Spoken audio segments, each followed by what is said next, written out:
라틴 아메리카를 우리가 피상적으로 중남미 사람들은 굉장히 낙천적이고 가난, 독재, 마약 뭐 이런 것들을 막연하게들 생각하고 계시는데, 그래서 오늘 1시간 남짓하기 라틴 아메리카가 어떤 곳인지 대략의 어떤 중요한 개념들을 갖고 계시는 게 어떤가 싶어서 그래서 중요한 핵심적인 포인트를 몇 가지 오늘 말씀드리고자 합니다. 특히 마야 문명 쪽에 있는 유카탄 반도, 멕시코에서 남쪽으로 오른쪽으로 카리브해 쪽으로 튀어나온 쪽으로 가면 진짜 몽고 사람이나 우리하고 똑같이 생긴 사람들이 막 걸어 다녀요. 또 애기들도 보면은 엉덩이에 시퍼런 몽고 반점도 있고, 그래서 이야 이거 진짜 신기하네 이런 생각이 듭니다. 요즘 북중미 월드컵이라고 하는데, 멕시코는 어떤 사람은 북미라고 하고 어떤 사람들은 중미라고 합니다. 법적으로 결정된 건 없으니까. 과달라하라 보이시나요? 멕시코라는 요 글씨 바로 밑에 과달라하라. 몬테레이는 저 위에 있죠. 멕시코 시티는 별표 있는 곳. 여기에서 18개의 나라가 이제 스페인어를 사용하고, 브라질은 포르투갈어를 사용하죠. 브라질이 생각보다 큰 나라입니다. 브라질은 면적이 알래스카를 제외하면 미국 면적보다 큰 나라예요. 뭐 우리는 태백산맥이 등줄기가 되지만 이 사람들은 안데스 산맥이죠. 안데스 산맥이 저렇게 밑에서부터 저까지 쭉 올라갑니다. 그래서 이 오른쪽에 강을 보시면 이게 아마존 강이잖아요, 그죠?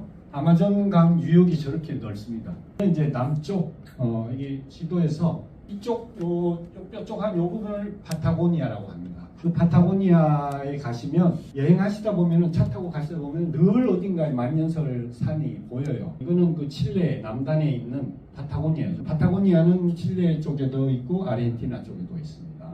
우리 설악산 같은 사람들이 여기 트레킹 같은 거 많이 하죠. 미는 땅덩어리는 남한에 할 때는 200배 이상 되죠. 남한이 200배 이상. 그 다음에 뭐 남북한 합치면 한 95배 이상. 인구는 6억 6천만. 이게 24년 통계고요. 세계 가톨릭 신자의 42%가 남미에 있고, 그래서 지난번 교황님이 프란치스코 교황님이 아르헨티나 분이었죠. 그런데 중남미 가톨릭 신자가 이제 급격히 줄고 있어요. 보시다시피 95년에서 24년이니까 30년 만에 80%가 54% 줄었습니다. 무교 사람들이, 젊은 사람들이 가톨릭 신앙심이 안 생기는 거죠. 이유야 여러 가지 있겠지만, 이제 개신교도 국민소득이 낮은 국가의 중미 혹은 브라질에서 저소득층, 이게 많이 이렇게 전파가 되고 있습니다. 아메리카와 미국의 관계는 저렇게 표현할 수 있어요. 그 사람들이 미국과의 관계를 자조적으로 하는 말이 있습니다. 멕시코는 미국으로부터 너무 가까이 있고 하나님으로부터 너무 멀리 있다. 많이 시달리는데 하나님 도와주지 않는다. 그런 뜻이겠죠. 미국이 요즘 좀 뜸한데 1990년까지 남미에 30회 이상 무력 개입을 했습니다. 이번에 베네수엘라 한 번 더 들어가겠죠. 쿠바도 이제 기다리고 있겠죠. 멕시코 사람들이 미국 사람들하고 감정은 안 좋아요. 그렇지만 밥 먹기 위해서 어쩔 수 없이 불법 이민을 불법 취업하러 국경을 많이 넘는데, 지금부터 200년, 80년 전에 미국하고 전쟁에서 뺏겼어요. 저 넓은 땅을 지금 멕시코 땅보다 더 넓은 걸 뺏긴 겁니다. 우리가 지금 일본하고 독도 가지고도 그렇게 신경전을 벌이는데 멕시코 사람들 기분이 어떻겠어요? 알지 못하죠. 그 다음에 브라질에 가면은 가보신 분도 있겠지만, 미국에서 9.11 테러 이후에 외국인들을 지문 채취를 하기 때문에 브라질도 내국인, 외국인, 미국인 따로 세워서 미국인만 지문 채취합니다. 그 정도로 브라질이 자존심이 굉장한 나라예요. 중남미 사람들이, 아니면 북미에 있는 그 원주민들이 어디에서 왔을까라는 설들이 분분해요. 우리 아시아에서 베링해를 통해서 넘어갔다는 설도 있고, 최근에는 거의 정리가 된 것 같습니다. 한 세 차례에 걸쳐서 남미로 넘어간 것 같다.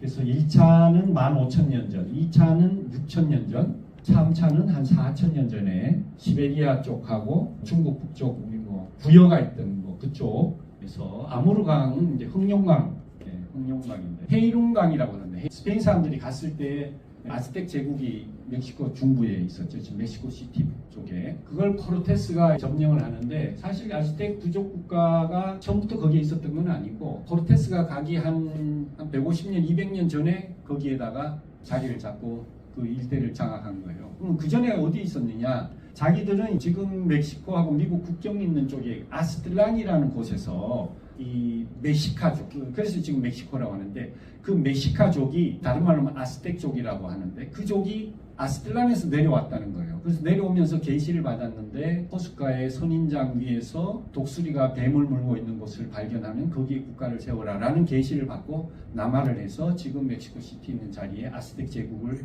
세우게 된 겁니다. 그래서 멕시코 국기를 보시면 가운데 독수리가 선인장 위에서 뱀을 물고 있어요. 건국 신화를 저렇게 국기 가운데다 표현을 해놓은 거죠. 콜럼버스가 1492년 자기는 한 50일이면 갈 줄 알았는데 한 70일 걸려서 갔어요. 일본을 다녀왔는데 자기는 죽을 때까지 아시아에 갔다 왔다고 생각하고 죽었어요.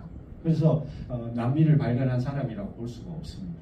그래서 콜럼버스는 결국 제대로 자기가 간 땅이 무슨 땅인지도 모르고 죽었으니까 사실은 아메리카를 발견했다라는 것보다는 오히려 조작했다. 그 땅이 아시아라고 유럽에 스페인에 보고를 했기 때문에 조작했다 이렇게 얘기할 수도 있겠죠. 근데 사실 이제 제대로 이 땅이 새로운 땅이다라는 것을 알린 사람은 아메리고 베스푸치입니다. 라틴어로는 아메리쿠스 베스푸치우스인데 이 사람이 역시 스페인에 이제 지원을 받아가지고 그 현재 브라질 해변이죠. 그걸 항의하면서 콜럼버스가 얘기한 이게 아시아가 아닌 것 같다. 이 얘기를 유럽에다가 보고를 한 거예요. 새로운 대륙을 그리고 친구 이름 아메리쿠스를 아메리카로 해서 대륙 이름을 붙인 겁니다. 아스텍 제국을 코르테스가 정복한 게 19년 출발해가지고 21년에 한 2년 반 만에 이제 정복을 했어요. 테노치티틀란이라는 그 도시를 수도를 포위를 했을 때 몇 개월 동안 병균들이 계속 이렇게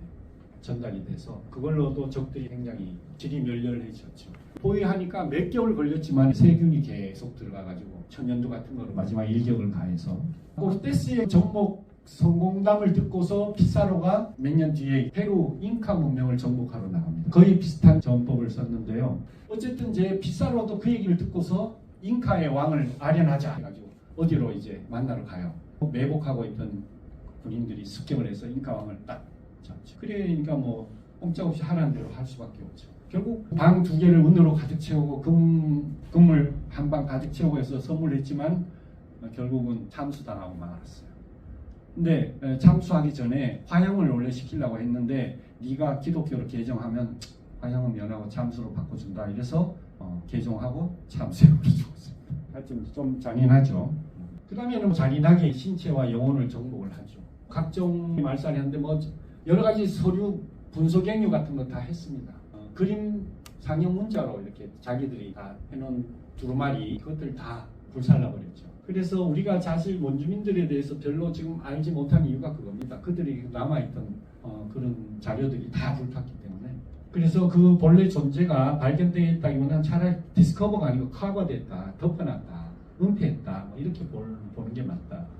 원주민 인구는 1500년대 아까 1492년 그 이후에 유럽 인구보다 더 많았다 그래요. 이제 정복을 하고 150년 만에 원주민 인구는 10분의 1로 감소했다. 그래서 그 이후야 뭐 병균 그 다음에 강제노동, 기아 뭐 이런 요인들이 있겠죠.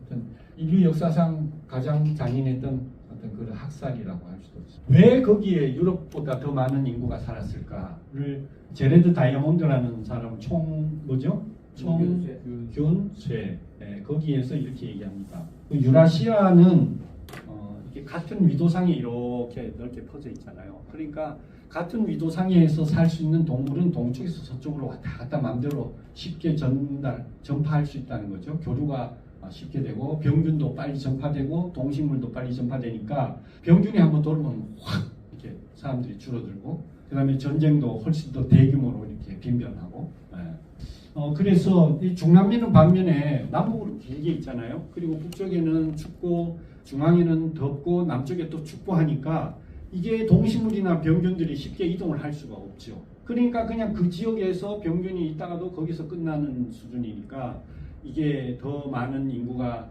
오랜 그 병균으로부터 집단 뭐라고 그러죠? 그거 이제 유행병 거기로부터 안전할 수 있었고 그 다음에 이제 옥수수나 감자가 밀보다는 뿌린 거에 대해서 수확량이 훨씬 많았다. 그래서 더 많은 인구를 지탱할 수 있었다. 그렇게 설명을 합니다.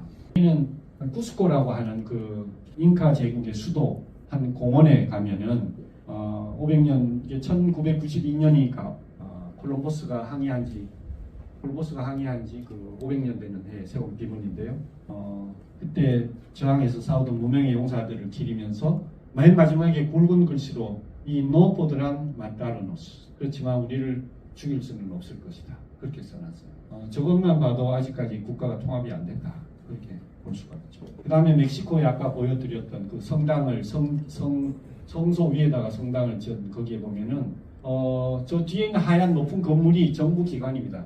그 광장에도 한쪽에 이게 비문이 있습니다. 거기에 보면은 1521년에 8월 13일 날 과후테목이라고 하는 아즈테카의 마지막 황제가 그 광장에서 무릎을 꿇었다. 그것은 승리의 순간도 아니고 패배의 순간도 아니다. 다만 멕시코 민족이 고통스럽게 탄생하는 순간이었다. 이렇게 얘기를 하고 있습니다. 몽테뉴 우리가 뭐 수상록 이렇게 해서 옛날에 외웠던 것 같은데 국어 시간에 이 양반은 그런 얘기했어요. 중남미 원주민들 야만인들하고 막 유럽 사람들이 하니까 각가지 야만성에서 우리는 그들을 능가한다 이놈들아, 이렇게 이제 좀 반성을 해라. 우리 유럽인들이 더 잔인하고 더 나쁜 짓 많이 한다. 그 다음에 가브리엘 가르시아 마르케스는 콜롬비아 소설 노벨 문학상을 받으면 스웨덴에 할리우 가서 연설하잖아요. 그죠? 왕도 있고 다. 거기 가서 연설하는데 감사하다 소리가 아니고 유럽 사람들 당신들 미친 거 아니야? 당신들이 500년 동안 지구를 이끌어오면서 당신들 삶의 방식을 채택하라고 하고 우리를 그렇게 탄압하고 착취하고 했는데 당신들이 지금 남긴 게 뭐야? 지구를 수십 번 파괴시킬 수 있는 핵무기를 다 만들어 놓고 지금도 여전히 수많은 사람들이 기하에 허덕이고 당신들을 우리가 어떻게 당신들 모델을 따라서 하겠느냐, 그런 얘기를 했어요. 그러면서 유럽의 역사장 유럽 사람들이 얼마나 잔인하고 얼마나 야만인이었는지 그걸 그냥 쫙 나열을 해놨어요. 굉장히 용기 있는 사람이죠.